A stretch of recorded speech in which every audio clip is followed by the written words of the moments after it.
at least once a year as a church, we like to revisit our values. And these are 4 core values that Maria and I prayerfully set out as foundations and boundary lines for us as a new church when we were starting Everyone Church not too long ago. And over this week and next week, we're going to go over those 4 values. And they are: we follow Jesus, we lean in to faith friendships, we engage in discipleship, and we live mission-minded. And in these 4 values, we kind of see 4 focus points of our church. And you think about, we follow Jesus, obviously it's Jesus. And also, we lean in the faith friendships. It's about community. It's about community. Christianity is communal. We're meant to do this life together.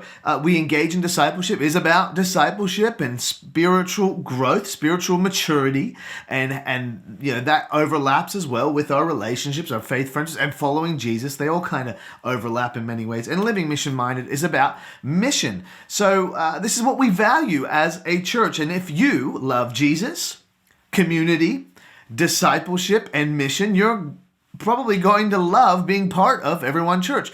And if you've been with us for a while and you've heard these, it's always good to revisit them, even for myself, restudying, tweaking, looking, and reminding myself, hey, what are we in our boundary lines here of what we believe is valuable for us as a church? And as being a new church, as new people join us, dynamics and context change, we want to keep what we value at the forefront. We love doing this journey of planting Everyone Church, and it's still early days in many ways. And we also want to share these values because although the church it belongs to Jesus, obviously, and it has foundational beliefs that have existed for thousands of years, many local churches carry with them a unique DNA. And it's in that DNA we find their culture, what they value. It's where the big church becomes the local church. And we are a local church. We're a faith community that exists in a community. We exist in a local context, and we aren't necessarily talking about our core beliefs or doctrines, although you'll find many of them in our values. You can find our core beliefs on our website. We're part of the Australian Christian Churches, a movement of over 1,000 churches in our nation. But the questions we really want to focus on this week and next week is, what does Everyone Church value? What do we hold in high regard? How do we do things around here? So let's start with the first. And that is, at Everyone Church, we follow Jesus. We pursue Him. We follow Him. His word, His way, His glory. Everyone Church is and always will be about Jesus and our pursuit of Him.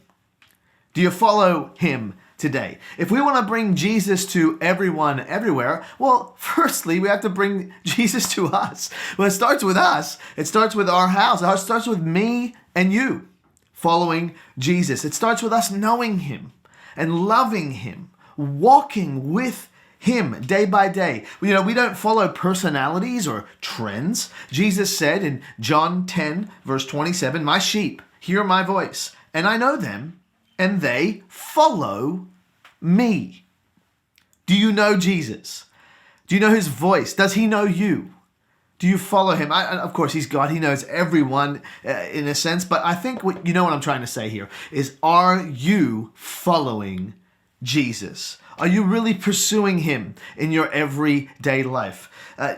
In Jesus' time, when students would find a rabbi, a Jewish rabbi, they would follow them so closely, and it wasn't just learning from them, it was also imitating them in many ways. In fact, ancient Jews had this saying that if you found a good rabbi, you should cover yourself in the dust of his feet and drink in his words thirstily.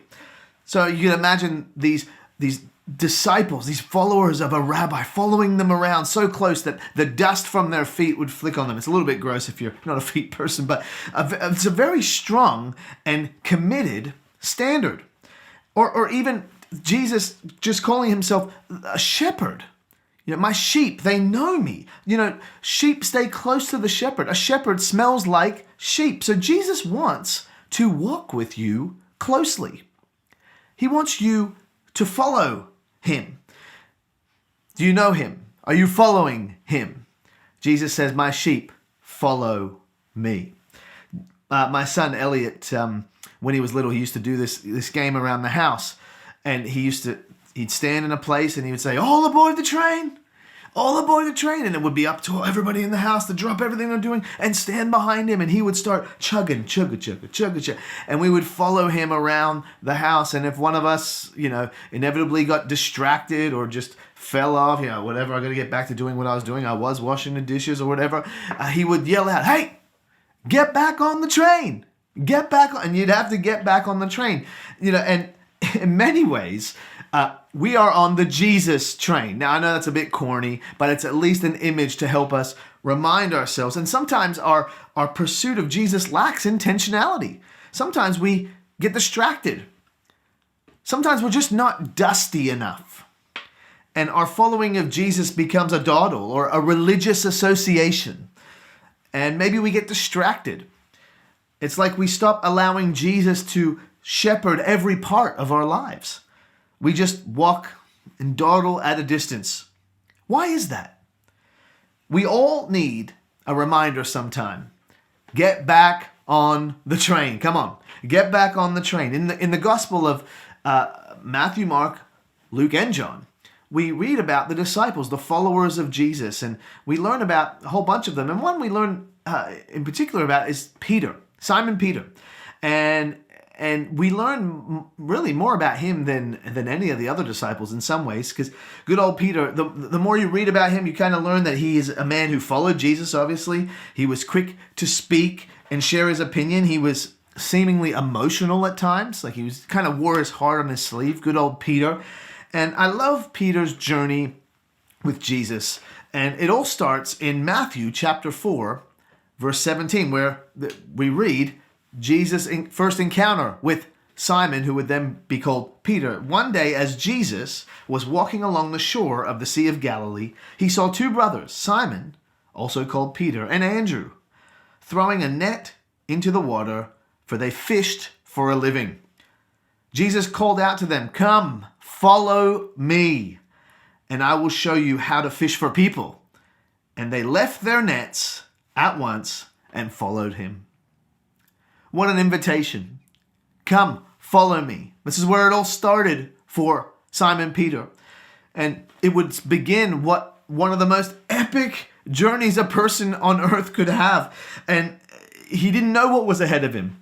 Both Peter and Andrew, they didn't know. They just left their nets right where they were at the Sea of Galilee and followed Jesus. Now let's fast forward. Peter ends up having the most epic journey. I've listed a whole bunch of things that happen in Peter's life. Jesus heals a sick mother-in-law. There's a miraculous catch of fish. Jesus changes his name from Simon to Peter. Poor Simon's. Moment of silence for all the Simons out there. He's a first-hand witness of many miracles, including when Jesus raises a little girl from the dead in Matthew chapter 9. He makes the famous declaration that Jesus is the Christ. He witnesses the transfiguration with James and John. He refuses to allow Jesus to wash his feet. Jesus predicts that he'll deny him 3 times. He is with Jesus when he prays in the Garden of Gethsemane. And then when Jesus is betrayed by Judas, he gets fired up and cuts off the ear of a servant with his sword. He ends up denying Jesus 3 times, just as he predicted. And after Jesus' death, when the apostles hear of Jesus' body not being in the tomb from Mary Magdalene, in Luke 24, we read that Peter is the first to rush to the tomb to confirm the claim. So we're talking about an epic journey. But when it's all said and done, the highs, the lows, the lefts, the rights, after Jesus' death, Peter says these words to his friends in John 21, verse 3. He says, I'm going fishing.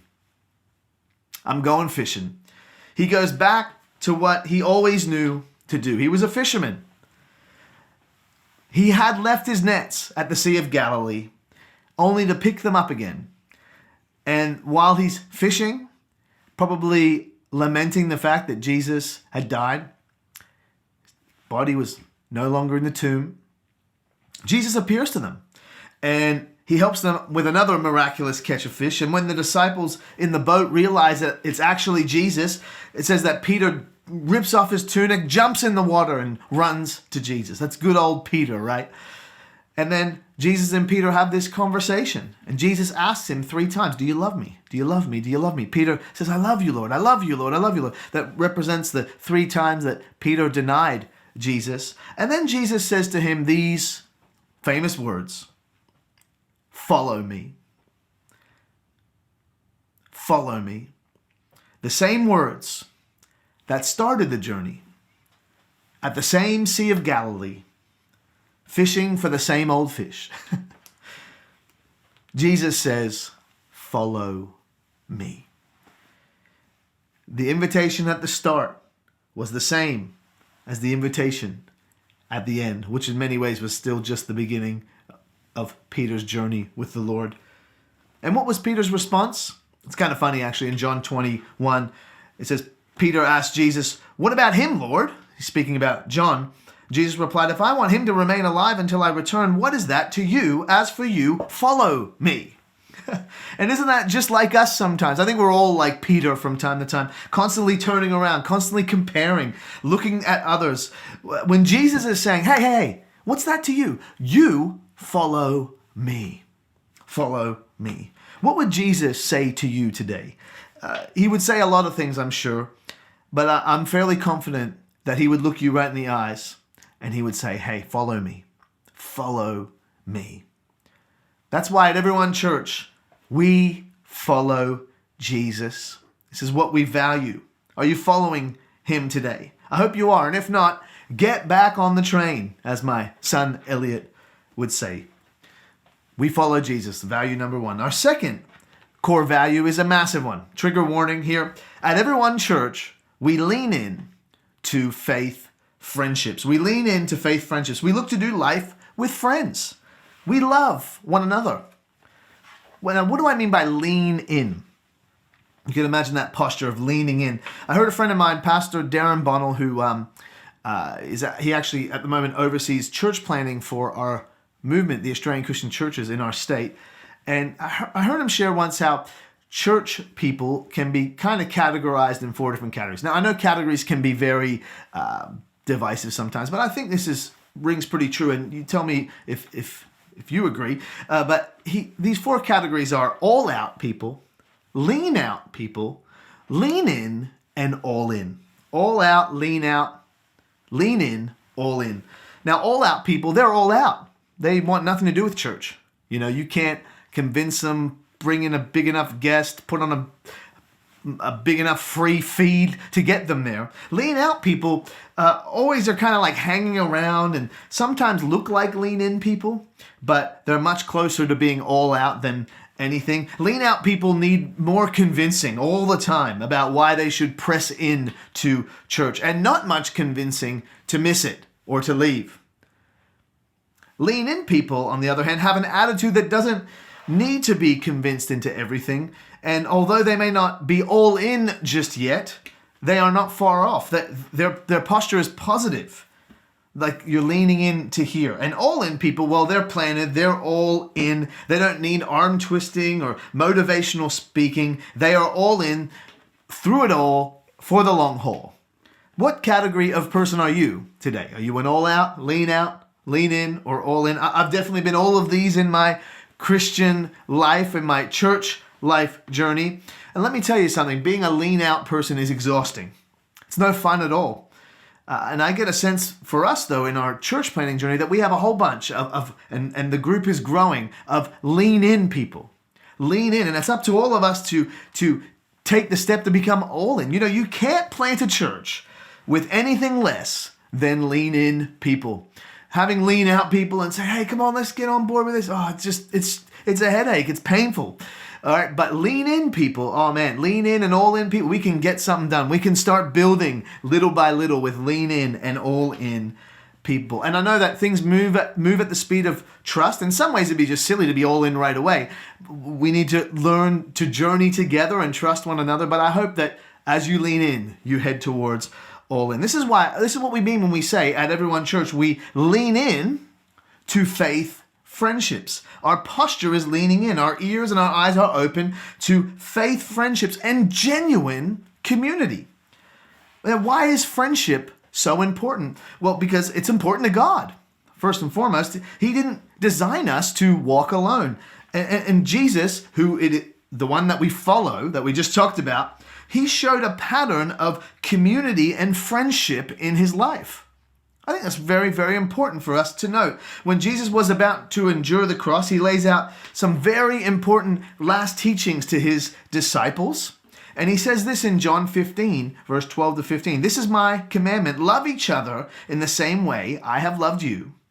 There is no greater love than to lay down one's life for one's friends. You are my friends if you do what I command. I no longer call you slaves because a master doesn't confide in his slaves. Now you are my friends, since I have told you everything the Father told me. You are my friends, he says. He doesn't just say, you're my Facebook buds. No, you're my friends. My friends. And in context, Jesus wasn't saying this to everybody. He was saying this to his disciples, to people who followed him, to people who he did life with. Friendship that's the core of it, isn't it? Friendship is about sharing my life with someone. It's about giving people access to my life. You may have heard the saying before that Christianity is not about religion. It's about relationship, which is so true. Friendship, following Jesus is about being friends with him. Friendship with him, first and foremost. But then Jesus is saying, do the same to each other. Love each other as I have loved you. Wouldn't it just be easy if it was just me and the Lord, just me and the Lord, just no one but me and him. And Jesus is saying, hey, it's not just about you and me, it's also about us together. It's about having friends in the faith, the family of God. You know, your walk with Christ, your walk with Jesus, your following of Jesus is meant to be lived out alongside others. We're in this together. And this is the pattern throughout Scripture. The Apostle Paul, who wrote a lot of the New Testament, his letters to churches, encouraging churches, he wrote the phrase, my Lord, one time in his writings. But he wrote the phrase, our Lord, 53 times. Because Christianity is communal. It's communal. I can't tell you where I would be if it wasn't for good, godly faith friends. Friends in the faith. I'm not just talking about friends who you go out and break all your boundaries with. And I'm not just, some people, it's so weird to me when someone who's a committed follower of Jesus has their best buddy who's like their buddy that they go out and get drunk with. That's not a faith friend. We're talking about faith friends who your friends frame your future. Your friendships frame your future. Friends are relational assets. They add value to your life. And friendship is a means to love one another. But herein lies the problem, because many people and many organizations have abused the value of friendship. They use friendship as a means to an end, not a means to love and encourage one another. Oh, I'll be friends with you until I no longer need you. But don't let that stop us from leaning in. This is why we have this posture phrase in there, leaning in. You know, when we lead with our past, with our offenses, with our worries, with our insecurities, with our fear of getting hurt, with our making ourselves look good and being scared of what people think of us, our lean in turns into a lean out and a walls up. And it's not right for us to not have any friends in the faith in our home church. If everyone church is your home church, my prayer is that you would find faith friends here and that you would learn to be a great friend in the faith. One of my favorite books on the topic of just relationships in general is by Dr. Doris Daniels. It's called Relational Intelligence, and he breaks up relationships into 4 categories. They are friends, associates, assignments, and advisors. It's a great book. I encourage you to listen to it or read it. And so your friends they're rare, they're precious. Friends. Your associates are not as rare. They exist as long as the association exists. It's like that guy at work that I'll never talk to again once I'm not working there anymore. I'm sure you have some of them, right? They're not friends. They're just associates. Assignments are someone in my life that I may be mentoring for a season. There's a specific reason for your relationship with that person. And then advisors, you are their assignment. These are people that are mentoring you, and God has brought them into your life to advise you. And we all encounter these types of relationships, and to have relational intelligence, according to Dr. Darius, is to know how to manage these types of relationships with wisdom. And many of our relational hurts are when there are misread expectations. It's like when you leave high school and you figure out who's your associate and who's your actual friend. But I thought we were friends. I mean, we used to talk in maths every day. Well, no, we weren't friends.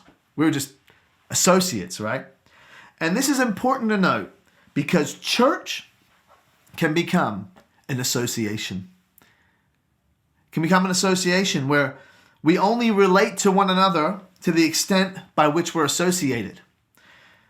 Now, the definition of an association is a group of people organized for a joint purpose. So let's be clear, associations aren't all that bad. And you're not expected to be best buddies, faith friends with every single person in every one church. Like we're all going to be camping together and like, you know, just showing up at each other's house. Like, well, hi, I'm here. I'm your faith friend. I'm here to hang out. No, I'm not talking about that. Don't try to do that. Like you'll knock on our doorbell and we won't answer, right? But another way to put this is some relationships are in my life for a season, some are for a reason, and some are for a lifetime.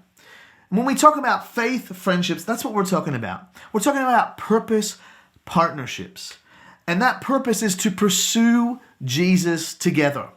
Faith friends, friends in the faith. I'm not talking about, as I mentioned before, that mate that you just go out and... I'm not talking about that. I'm talking about people who draw the best out of you, who encourage you to follow the Lord.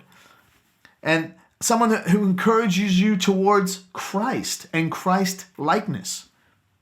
Do you have a faith friend today? In Hebrews 10:24, it says it this way, let us think of ways to motivate one another to acts of love and good works.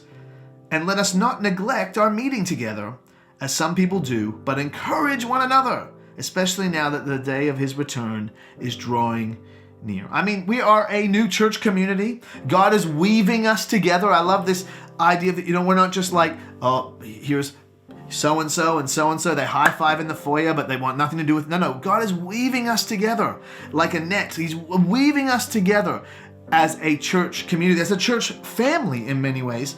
And the truth is many, if not all of us, are in a season of relational reset because we are in a new church.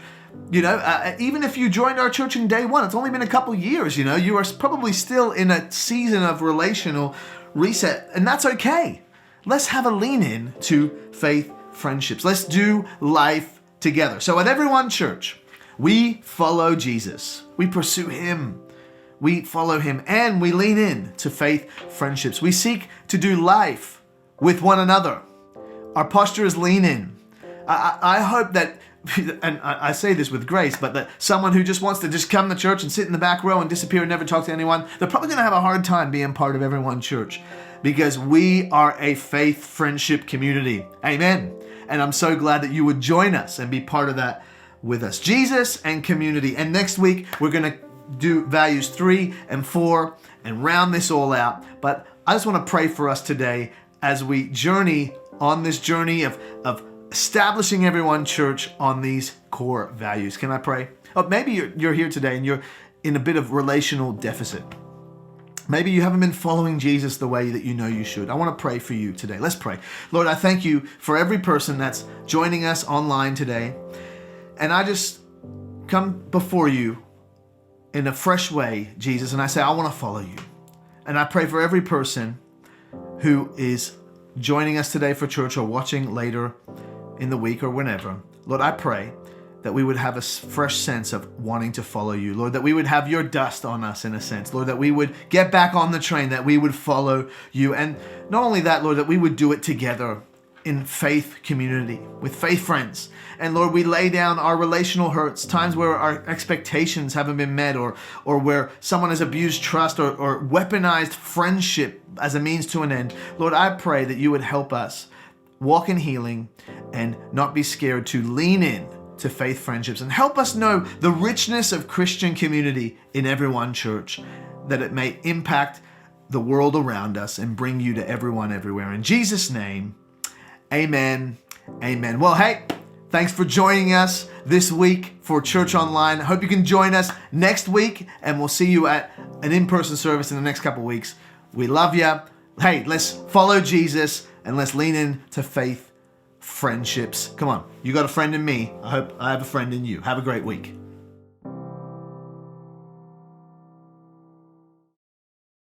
Hey church, thanks for watching and have a great week.